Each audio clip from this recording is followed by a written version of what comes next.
नमस्ते। मैं राजपूत नेहा सिंह। मित्रों, यहाँ पर पुरुष तो बहुत सारे देखने को मिल रहे हैं, पर कंधों पर जो उनको सहारा देने वाली स्त्रियां भी यहाँ पर देखने को मिल रही हैं। पहले महिलाओं के लिए जोरदार तालियां बजाइए।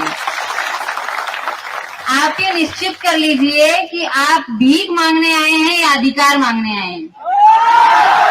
आप अधिकार मांगने आए हैं तो हम अधिकार लेकर रहेंगे।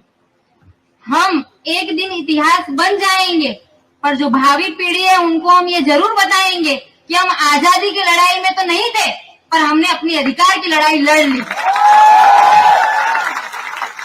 हम लोग 18 तारीख को लगभग अगस्त के महीने से पहले से हम लड़ाई लड़ रहे हैं। हम 40 लोग, 60 लोग, 80 लोग हुए, 100 लोग हुए, 100 से 200 हुए, 300 हुए। हम 18 तारीख को इकट्ठा हुए। हमारी एकता को तोड़ने के लिए कई प्रयास किए गए। हम नवसारी गए। नवसारी पर मैंने आह्वान किया कि हम गांधीनगर से 40 लोग ही आए हैं, आप आइए, हमारा साथ दीजिए, और ये बात सच साबित हुई। हम मानते हैं किसी ने कहा था कि हमारी छाती 56 की है, पर आज यहाँ पर बैठने वालों की छाती 56 की है। हम आपके जबान का लोहा आज मानते हैं सर। हम आपके आगे सर झुकाते हैं सर। हम आपको नमन करते हैं, क्योंकि नेता वो नहीं जो एसी के रूम में बैठकर बकवास करता हो। नेता वो है जो जनता के बीच बैठता है। सर, हम जनता है, इसका अर्थ ये नहीं कि आप हमें करार पर नौकरी देंगे। सर, आप सेवक है, इसलिए आपके पास करोड़ों की संपत्ति है। सर, आप सेवक है, आपके बच्चे कहाँ पर करार पर नौकरी कर रहे हैं। सर, आप सेवक हैं, आपको एसी का रूम चाहिए, हमें नहीं। हम जनता है, हम देश के मालिक है सर, फिर भी आज हम सड़क पर हैं।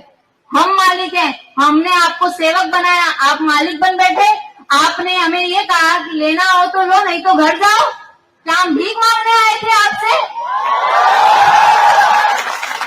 क्या वैकल्पिक अवस्थाएं स्कूल में इस वक्त नहीं चल रही है? प्रवासी शिक्षक हैं या नहीं? हाथ उठा के बताइए। आपके 33 जिलों में प्रवासी शिक्षक भूमिका अदा कर रहे हैं या नहीं? 10-500 में 60,000 की नौकरी करने वाले अध्यापक की भूमिका एक प्रवासी शिक्षक निभा रहा है। उसका खूब शोषण किया जा रहा है। वो भी उतनी आवक रखने का, समान वेतन प्राप्त करने का अधिकार रखता है। सर, आपने 6-6 वर्ष बाद एग्जाम ली। सर, हमारा वनवास कब खत्म होगा? राम को तो 14 वर्ष का वनवास वचन की खातिर उन्होंने निभाया था। सर, हमने क्या किया है? हमारे तो कहीं केकई माता भी नहीं है, हमारी तो कौशल्या माता ही है। हमें रोकती है यहाँ पर आने से। हम जब घर से बाहर निकलते हैं ना, तो मेरी माँ मुझे बोलती, नेहा, किसी को कभी अशब्द मत बोलना। पर जिस मंत्री ने हमें कहा है ना कि घर चले जाओ, लेना हो तो लो, नहीं लेना। सर, आपने अपने शिक्षा का प्रमाण तो दे दिया। हम शिक्षा के साथ संस्कार वाले संस्कार है। हम आपकी सभ्यता में ही बात करेंगे सर, क्योंकि ये हमारे संस्कार में शिक्षा के साथ साथ हमारे माँ बाप ने हमें संस्कार भी दिए। हम जब गांधीनगर में यही टी शर्ट पहन के सफाई कर रहे थे, तो एक पुलिसकर्मी ने कहा कि ये टी शर्ट उतार दो। एक व्यक्ति ने हमें कहा कि अग्निवीर का कुछ नहीं हुआ तो तुम्हारा क्या होगा। हमारा उत्साह तोड़ने के लिए कितने लोगों ने हमें कहा कि ये बस बंद करो। यहाँ तक कि टीवी चैनलों वालों ने भी हमें कह दिया कि आपके मुद्दे नहीं चलने वाले, आप घर बैठ जाओ। मैंने उस व्यक्ति को जवाब दिया कि अग्निवीर एक सिपाही था, उस सिपाही को तैयार करने वाला एक शिक्षक है, डॉक्टर को तैयार करने वाला एक शिक्षक है, पुलिसकर्मी को तैयार करने वाला एक शिक्षक है, एक नर्स को तैयार करने वाला एक शिक्षक है। आज पंगा तुम्हारा शिक्षकों से हुआ। अब इस देश में सिर्फ शिक्षक नहीं, कोई करार पर नहीं होगा, तय कर लो। आपके बच्चे कभी ना कभी डॉक्टर बनेंगे, कभी ना कभी कोई आपका बच्चा अभियंता भी बनेगा, इंजीनियर बनेगा। पर क्या आप चाहेंगे आपके बच्चे करार पर नौकरी करें? सर, हमने एग्जाम जब क्लियर की थी ना सर, तो हमने विचार किया था इस बार हम चर्चा करते हैं अपने मित्रों में, तो हमारे मित्रों ने कहा इस बार दिवाली बड़े धूमधाम से मनाएंगे। हमें भी लगा कि हमारा भी वनवास खत्म होगा। सर, हमारा वनवास कब खत्म होगा सर? 6 वर्ष बाद आपने एग्जाम ली, 10 वर्ष से हम पढ़ाई कर रहे हैं। सर, हम आपसे क्या मांग रहे हैं? भीख मांग रहे हैं। आप अपने घर में से हमें नौकरी देते हैं सर, हम टैक्स पे करते हैं सर, बड़ी ईमानदारी से टैक्स पे करते हैं। आकर देखिए सर, क्या हालत है हमारी। 10 वर्ष का वनवास झेल रहे हैं हम, लगता है 4 वर्ष और करने पड़ेंगे। क्या आपको मंजूर है? क्या आपको मंजूर है? बोलिए। मैं स्त्रियों से कहना चाहती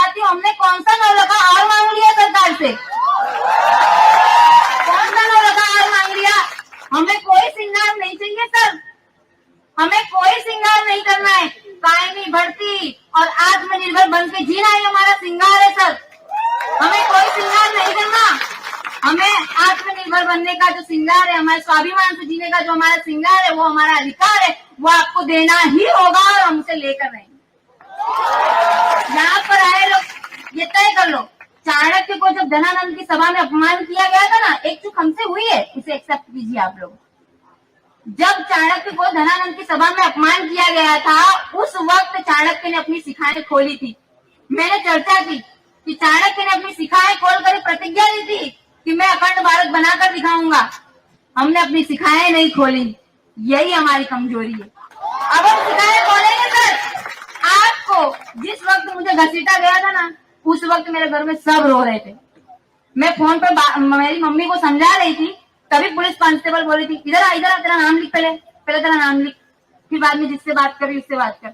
मैं मेरी मम्मी को समझाई, मैंने बोला तेरी बेटी एक आंसू नहीं रोई और तुम लोग बलबला के रो रहे हो, ये तो अधिकार की लड़ाई है। अगर भगत सिंह सुखदेव जी को इस तरीके से उनकी माताओं ने रोक लिया तो आप लोग भी किसी अंग्रेज के घर में साफ सफाई करते पाए जाते। हम किसी से भीख नहीं मांग रहे, एक बात ये आप याद रखिएगा। मैं महिला हूँ, मैं घर से बाहर निकलती हूँ जब लड़ने के लिए, यहाँ पर हम हर दूसरे दिन पहुंच जाते हैं, हमारा कितना अपमान किया जाता है। हम तो पुलिस कर्मियों ने जिन्होंने भी घसीटा है, हमारे साथ दुर्व्यवहार किया, हम फिर भी आपका सम्मान करते हैं सर, क्योंकि हम तो शिक्षा के साथ संस्कार वाले लोग हैं। हम आपका सम्मान करते हैं, हम आपको प्रेम करते हैं। आप हमें कितना भी मारिए, हम तो आपकी तरफ गुलाब का ही फूल आगे बढ़ाएंगे। एक बात याद रखिए, कीचड़ में कमल का खिलना उसका भाग्य हो सकता है। कीचड़ में कमल का खिलना भाग्य हो सकता है, पर उस बंजर जमीन में भी फूल को खिलाना मतलब शिक्षक को, ये साहस का काम है। आप लोग चाणक्य हैं, जो लोग घर में बैठकर सोच रहे हैं ये लोग लड़ रहे हैं, हमको भी मिल जाएगा। हमारी कोई बहुत अच्छी मेरिट नहीं है भैया, हम लोग भी सामान्य लोग ही हैं। बड़ी मेहनत की मेरे पापा ने, मील मजदूर थे, आज प्यून है मेरे पापा। हमारा क्या भविष्य है? मैं कब उनको बोलूं कि पापा आप बैठ जाओ, मैं हूं कमाने के लिए, कब बोलूं मैं? पर सरकार बहरी हो गई है, सुनना नहीं चाहती। सर आपका अभिमान एक दिन जरूर टूटेगा। आप भी वोट मांगने हमारे घर आते हैं सर, और हम वोट देने बड़े सम्मान के साथ मथक पर जाकर वोट देते हैं। हम ये सोचते हैं कि आप हमारे लिए कल्याणकारी नीतियां बनाएंगे। आपने हमारा तो भोग कर लिया, शोषण कर लिया। 6 वर्ष तक जब एग्जाम नहीं आई ना, तो मेरे मन में ऐसा होता था कि मेरा भाग्य खराब है। मेरा भाग्य नहीं, सरकार खराब है। अगर 6 वर्ष तो 5 साल मेरे कायमी नौकरी हो चुकी होती। आज मुझे एहसास हो रहा है कि भगवान किसी का बुरा नहीं चाहता। ये जिनके हाथ में सत्ता आ गई है वो अपने आप को भगवान समझ रहे। सर आप भगवान नहीं है सर, आप इंसान हैं, और इंसान बन के इंसानियत निभाइए। यहाँ पर कोई धर्म संप्रदाय का या हम किसी के विरोध में बोल नहीं रहे, या हम किसी धर्म का किसी पार्टी का पक्ष नहीं, हम इंसानियत की बात कर रहे हैं सर, हम अधिकार की बात कर रहे हैं। आपसे भीख नहीं मांगने आ रहे हैं। भीख मांगने वाला भी उतना छोटा नहीं होता सर जितना होता है। मैं बार बार इसी को प्रहार कर रही हूँ, हम भिखारी नहीं है, हम अधिकार मांगने आ रहे हैं, और ये लड़ाई अधिकार की है। इसलिए आपकी 56 की छाती में 2 इंच भी अगर जगह हो तो कायमी भर्ती कर दीजिए, वो भी 32 नहीं 40,000 की। आपने कहा 40,000 फॉर्म भरे गए हैं, आपने कहा मीडिया में 40,000 फॉर्म भरे गए, बोलो तो आपको 40,000 देनी पड़ेगी वैकेंसी, वो भी कायम करार पर नहीं। इतना बेकरार करके आप करार पर नौकरी देंगे? नहीं चलेगा भैया ये सब, कहीं और ठेला लगाना अपना, हम भी बोल सकते हैं। एक बार बोलिए भारत माता की, भारत माता की। जिंदगी हर कदम एक नई जंग है, जीत जाएंगे हम, तू अगर संग है।